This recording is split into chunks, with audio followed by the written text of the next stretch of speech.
Mary of FerventFoodie.com, and today we're making Mexicali Grouper. It's a recipe that was developed by Dominic Towe, a Johnson & Wales culinary student, as part of the Tropical Foods Recipe Contest. The Mexicali mixture that we're using to crust the grouper is kind of spicy, so to top off the fish, we're going to make an avocado aioli. Some people get intimidated by the word aioli, but it's really just a simple blend of egg yolks, olive oil, and a little garlic, and then we're just taking it up a notch with some avocado. So to start, we've got a lot of egg yolks here. This is 9 egg yolks, and these are going into the food processor. To that, we're going to add half a red onion. This doesn't really need to be chopped because it's going into the processor. I'm just going to give it a rough chop so we have a couple big chunks rather than one large piece.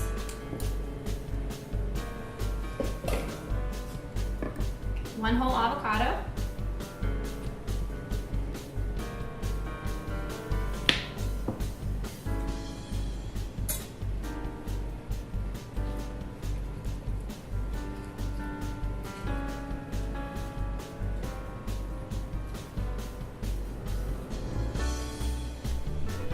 Now we'll add our herbs to the blender. We're gonna go with some flat leaf parsley. You can just tear off the ends there. They're a little tough sometimes, so we wanna pull those off. And a big handful of fresh parsley. Twist those off of the stems. Then we're gonna add some garlic. Depending on how much you like garlic, you could add 2 to 4 cloves. I like a lot of garlic, so I'm gonna go with 4.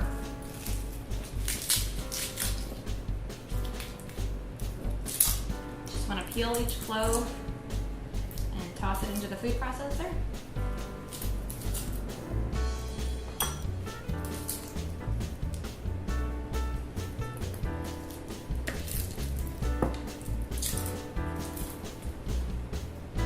We'll want to salt and pepper to taste. So we're just going to do a pinch of salt, a couple cranks of black pepper,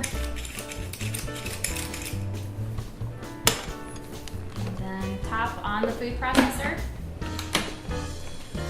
I'm going to puree this till it's a nice creamy consistency, and then we'll drizzle in about 4 ounces of olive oil until it reaches a good consistency.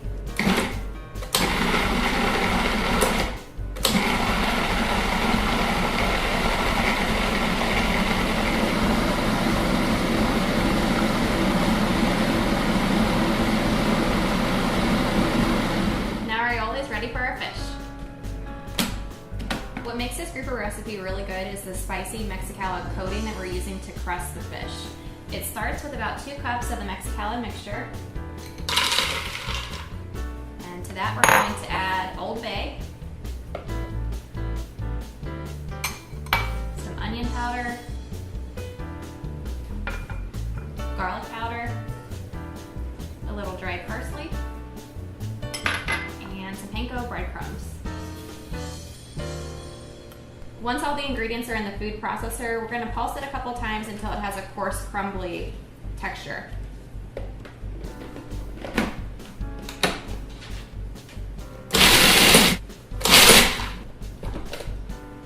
Pour this mixture out into our dredging pans. Now we're ready to bread the grouper, and what we're going to do, we have our dredging station set up. We have instant flour, whole milk, and eggs. And this is our Mexicali mixture that we made in the food processor. Now, when you go to buy grouper in the grocery store, you might find red or black varieties, and either one of those will work well for this recipe. The fillet of grouper is actually quite large. The one that I bought was almost a pound itself. So you can cut that up into smaller serving size portions. So we're gonna take each fillet and put it into the instant flour. Give it a nice pat so the flour adheres.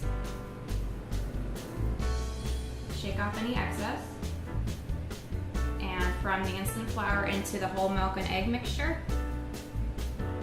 Again, shake off any excess, and then into the Mexicali mixture. Give it a good pat so that the nut mixture actually adheres to the fish. That's what's going to give it the nice crisp, crunchy coating on the outside.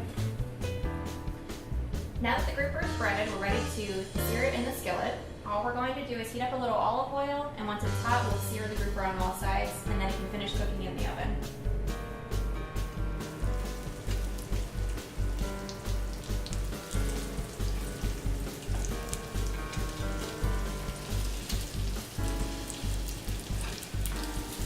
Just a quick sear on the second side, and then it's into the oven to finish cooking.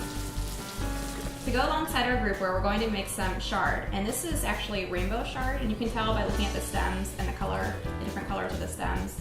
If you can't find rainbow chard, you could always use Swiss chard. The rainbow is actually just a variety that includes the Swiss red and golden all in one bundle. Now, the stems of the chard can be a little tough, so what we're going to do, if you just grab the stem and the leaves and you pull back, you can de-stem. We're not going to use these for our side dish, but you could always use this in a soup, chop it up and saute it in a soup, or eat it like celery.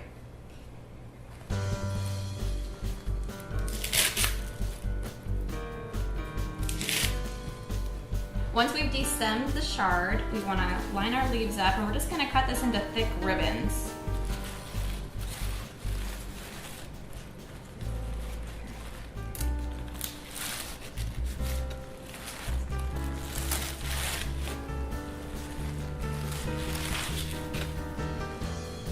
That's all the prep. Now we're ready to saute it. Chard is really simple to cook. This is a very fast side dish that comes together really quickly.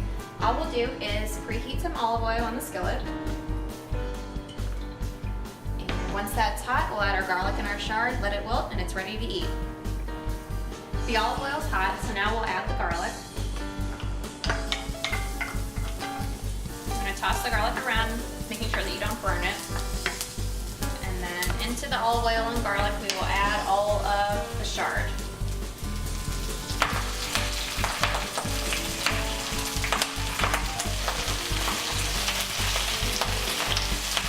The chard will cook down as it cooks in the olive oil, so you just want to keep stirring it gently to toss it in the olive oil as it cooks.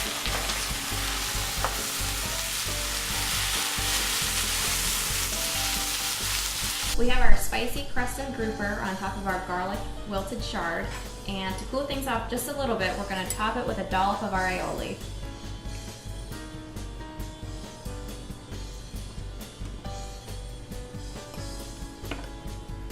And that's the Mexicali crusted grouper.